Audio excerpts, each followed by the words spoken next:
బుజ్జిని. ఒకసారి ఏం జరిగిందో తెలుసా అండి? రోజులాగే నేను మా పక్కన పల్లెలో ఉన్న మా ఫ్రెండ్స్ అందరం కలిసి నడిచి స్కూల్కి వెళ్ళాం.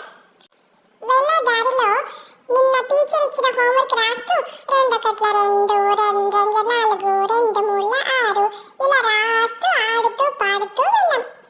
అలాగే స్కూల్లో కూడా టీచర్ చెప్పిన పాఠాలు వింటూ చాలా బుద్ధిగా ఉన్నామండి. ఇంతలో సాయంత్రం అయింది, స్కూల్ కూడా అయిపోయింది. అప్పుడు సడన్ గా జోరుగా వర్షం స్టార్ట్ అయింది. మా టీచరు పిల్లలందరినీ ఇక్కడే స్కూల్లో కూర్చోండి, వర్షం తగ్గినాక వెళ్ళండి అని చెప్పారు. టీచర్ చెప్పిన మాట వింటే నేను బుజ్జిని ఎందుకు అవుతానండి కదా. నేను, అన్నయ్య, మా ఫ్రెండ్స్ అందరినీ తీసుకొని స్కూల్ నుంచి దొంగగా బయలుదేరి వచ్చేసాను. అందరం కలిసి వర్షంలో బాగా తడుస్తూ వాన వాన వల్లప్ప వాకిలి తిరుగు చెల్లప్ప తిరుగు తిరుగు తిమ్మప్ప తిరగాలేనే నరసప్ప ఇలా పాడుకుంటూ ఇంటికి చేరాం. ఇంటికి వెళ్ళేసరికి నేను బాగా తడిసిపోయాను.